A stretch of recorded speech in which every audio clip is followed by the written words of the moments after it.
Hey, Body Positive Yogis. Amber Carnes here from Body Positive Yoga, and I'm here today with the amazing Jessamyn Stanley. Jessamyn is a self-identified yoga enthusiast and fat femme, and super inspiring to the yoga Instagram community and to me personally. So I wanted to get with Jessamyn today and just have a little conversation about yoga and body image and haters online and all kinds of stuff like that. So welcome, Jessamyn.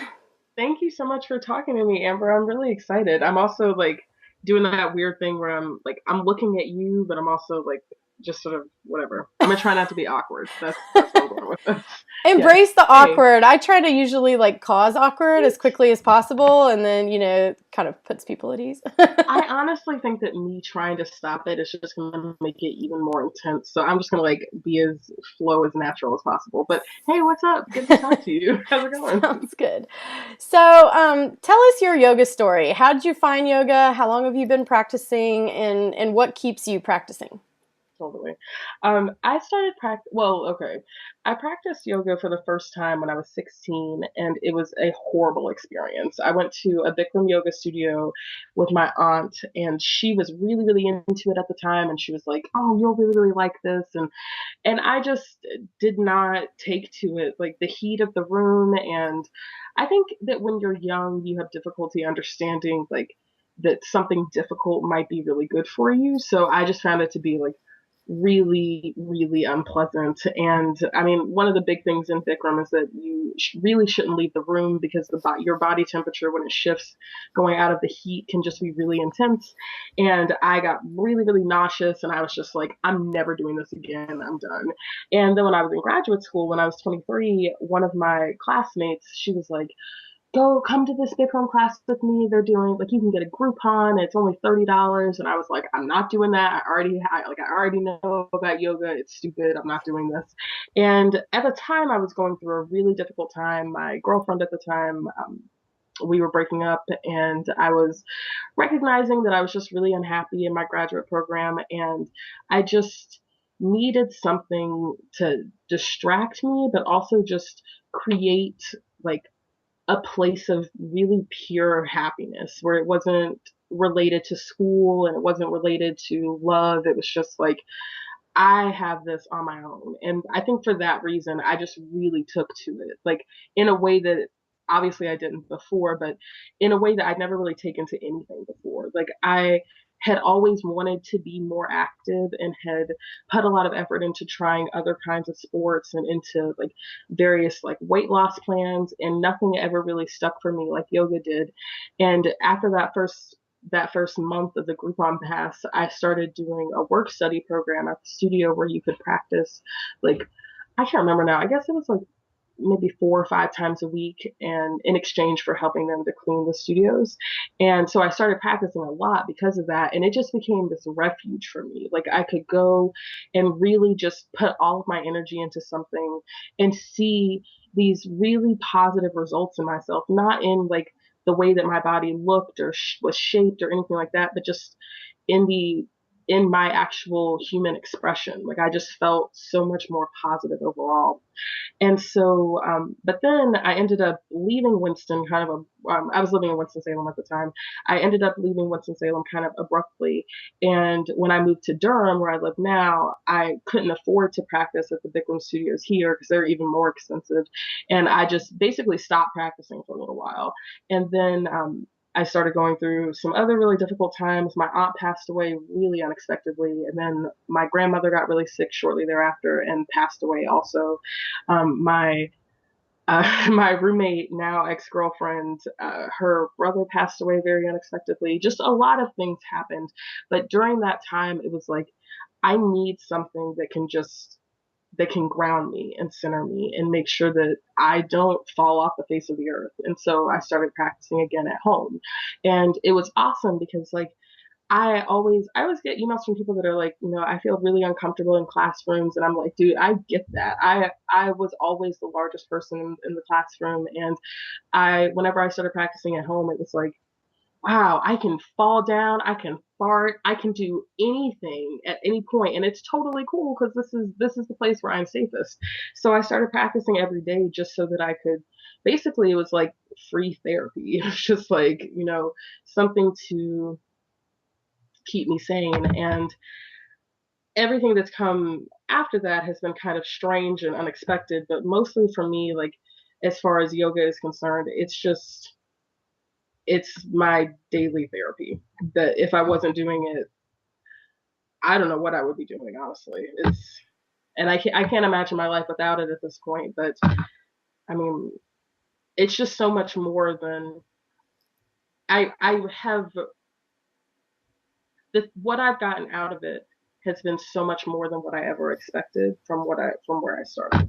Yeah, I think a lot of us feel that way. It's like we come to yoga to, get more flexible or to lose weight or to whatever, and we end up in a completely different place. It kind of gives us a lot of different things. So, very cool. Well, and the weird thing about that too is that I tried for so long to lose weight. Like it was such a huge part of my life. Like I remember when I was in college, I did Weight Watchers multiple times, and I have a lot of mixed feelings about all of these different things. And I would go to the gym and just like work out so hard, and I'd be like, oh, I'm doing so much good for my body, and like nothing ever stuck. Like I couldn't. It was like it took me completely not caring about anything. Like by the time I started practicing yoga daily, I was so unconcerned about my like bodily condition. I was just like, I just need for my head to not be crazy anymore. And it was like, oh, that's when it sticks. Yeah. That's when you can start to do something. Whenever you're not focused on it from a vanity standpoint, it's not like, oh, I have to look like this because, someone, my mom, my family, my friends, whatever, they say that I should look like that. It's like once you recognize that actually I just need to be okay with myself, then you can reap all kinds of other rewards. It's Yeah, crazy. totally. Anyway, So, a lot of folks have been inspired by you being online, being visible, practicing yoga as a larger woman, as a woman of color, which, both of those body types don't get represented a lot in sort of like if you Google yoga, that's not who comes up. That's not who's going to be in the magazines or featured on the kind of top yoga websites. So, will you talk a little bit about why you think visibility of diverse bodies is important in yoga? I would say that it's probably like one of the most important things that we can do at this point. Just being because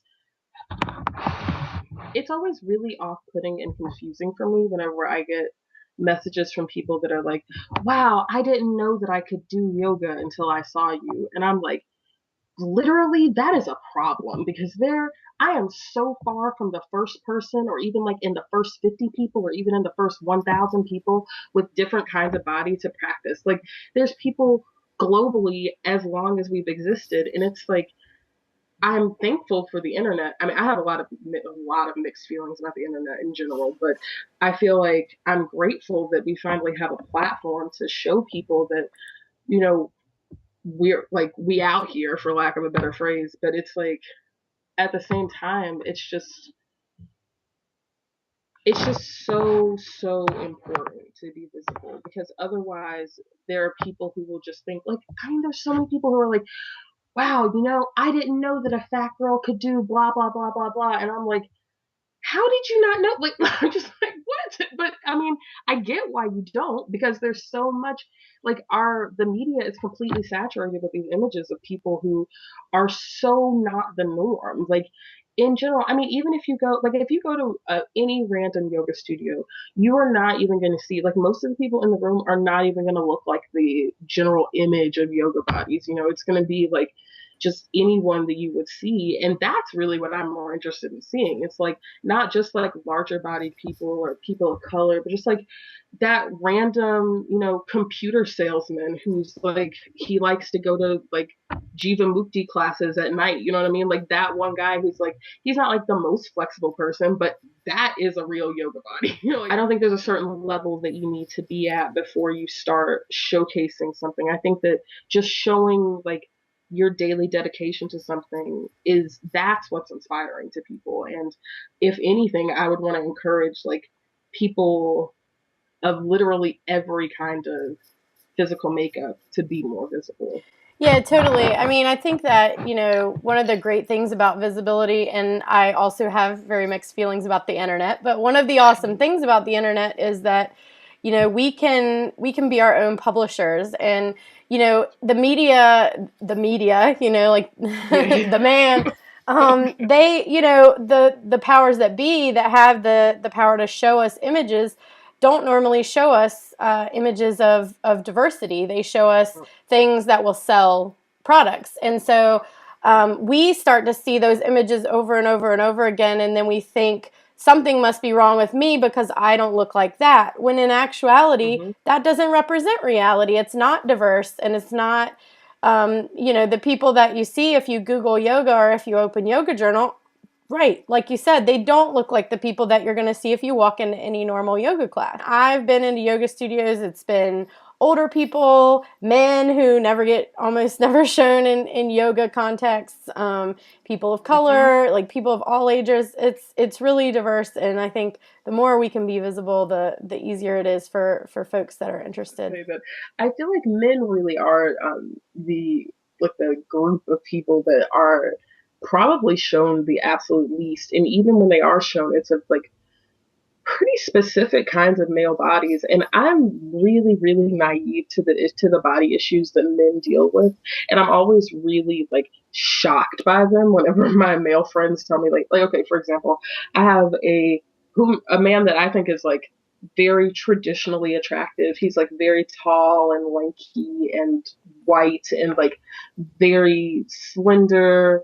He has this body that I think that I would, just like if I were a man, I'd be thinking like, oh, this is the man that I would want to look like. But I remember we had this really incredible conversation one time where he was talking about how he hated his body for like the vast majority of his life because he's not broad chested at all. He's so small.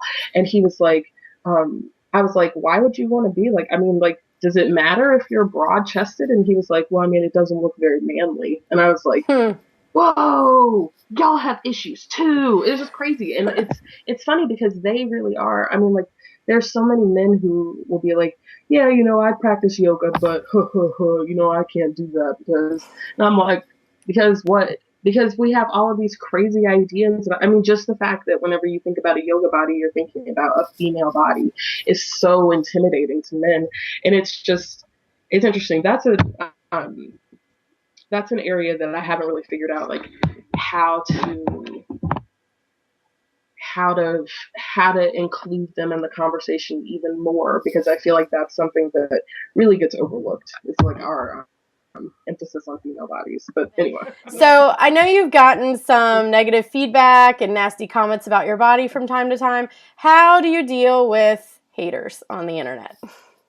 largely I just ignore them. I just ignore them. I was made fun of so much in my youth that by this point I've recognized that like anyone who has something bad to say about my body is really just projecting stuff that they feel about themselves and they don't know how to get it out, and the internet is like the best place to do that because you literally can just say anything and no one's going to come back to you, which to me is like unbelievably cowardly because I'm thinking like, I mean, you got something to say, like say it to my face. And typically I've noticed that whenever the comments that I get that are the nastiest are on things where I'm least likely to see it. Like usually on like images on my blog or images on my Instagram. Like there are people like I'll get nasty comments sometimes, but it's usually like on something where the person is like, yeah, I can just go in on this person because if they did it really close to me, they'd be like, they would. I think that I'm radiating too much positivity for them to feel like it's appropriate. So that is my defense, is to just be continuously positive because like I can't control how someone else is gonna like feel like they want to unload their bad day. Like someone had a day of someone belittling them in their personal life, and then they get home and they see a picture of this fat girl in her underwear, and they're like, I can't believe she would think to do that. I'm just gonna do blah blah. And I'm like, you know what? Honestly, I feel bad that you felt like that was how you wanted to spend your afternoon, was like making sure that you like got out all because I'm like, how did you even have time? Like you see stuff on the internet that you don't like. I'm not like in the comment section, going in on them. I might like if I had a comment to make, I might keep it in my head and then move on with my life because Yeah. who's got time for that? So that mostly I ignore it because it's not worth my energy and because it's just like why would you feed into somebody else wasting their life away? It's like I Yeah. don't want to be a part of that. So Totally. I don't know. I mean, it's just so it's futile and a lot of it's futile to say anything and I don't know. It also just makes me judge people and I hate judging people but I'm just like oh you're one of those Yeah, I okay. feel you on that for sure. Like, You had a big feature in People magazine, a really cool video with them recently, and they called you a yoga star. And you have a huge, social media following, which is really awesome. How do you feel about the attention that you've gotten online? Like, what's the most awesome thing about it, and like the worst thing about it? I would say that the most awesome thing is getting to connect with other people and recognizing that like there are people who are really finding a new part of their lives that they maybe it would have taken them longer to get there had they not seen a picture of me. Like that's really awesome.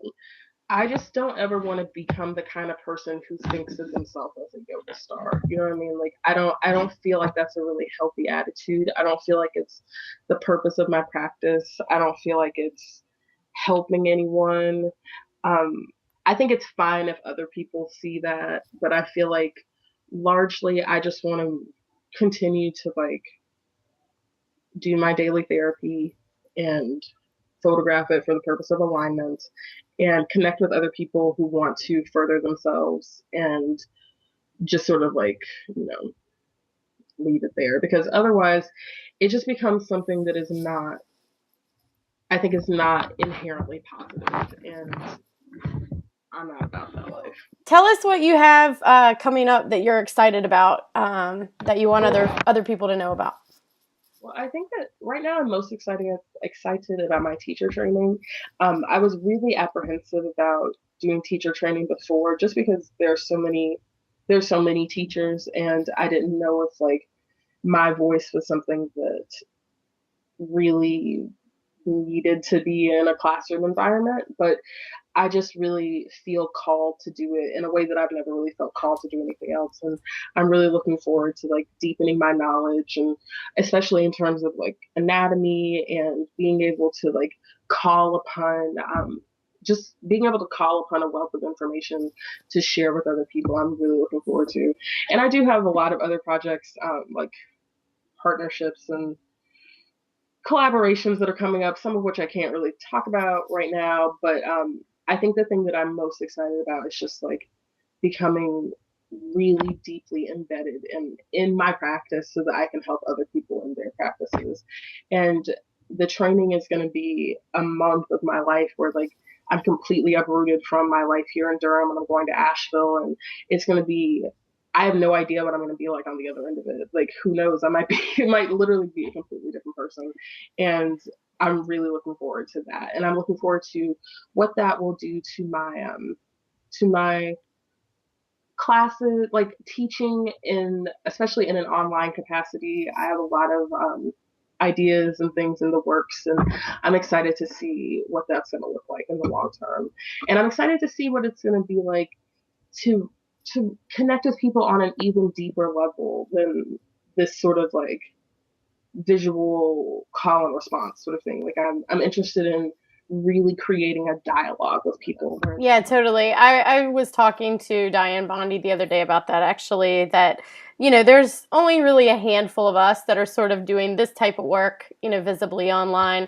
And we don't really get to talk with each other that much, which is one of the reasons why I wanted to start doing these interviews because I feel like all of us are more than, we're bigger than the sum of our parts. And if we can build that kind of community, then, who knows what we'll do. Exactly. So, Because that, I mean, especially if you look like any kind of movement or any kind of, I mean, it takes a lot of different people coming at it from different kinds of perspectives and coming out of different, just all the different origin points binding together to really make a new movement, and I actually think that's what we're heading toward, and so I'm thrilled to just be a part of it. It's just so not a one-way street or even like a two-way street. It's this multi-lane highway that, I mean, I'm glad I'm on. I'm Yeah. glad I'm on the highway. Yeah, definitely. What's one last parting gift, parting piece of body positive sort of advice that you would give to anyone who's watching this video? Don't sell yourself short. And that means so many different things to me. Don't think that, oh, I'm going to start practicing yoga because I want to lose weight, or I want to, I want my body to look like this or whatever. I think that's selling yourself short, because you don't, that's sort of like a secondary thing. And then even if you go into it saying, I need to find a spiritual purpose, I need a spiritual base, that's still kind of selling yourself short. I think that if nothing else, if you've ever, just felt down about yourself, if you felt like you couldn't quite get a hold on reality, or like you needed something to stabilize you, let that be the reason to practice yoga. And then everything else that comes with it, just don't expect, don't don't predetermine, just put yourself into it, your purest self into it, and you'll reap so much more than you would by selling yourself short. Totally.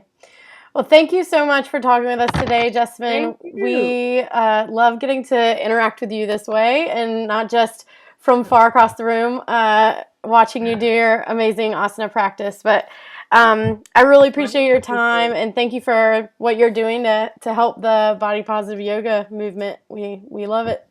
Whatever. Thank you for doing everything that you do, seriously, and I hope this is the beginning of much more for all of us. For sure. All right. Thanks a lot. See you later. Bye.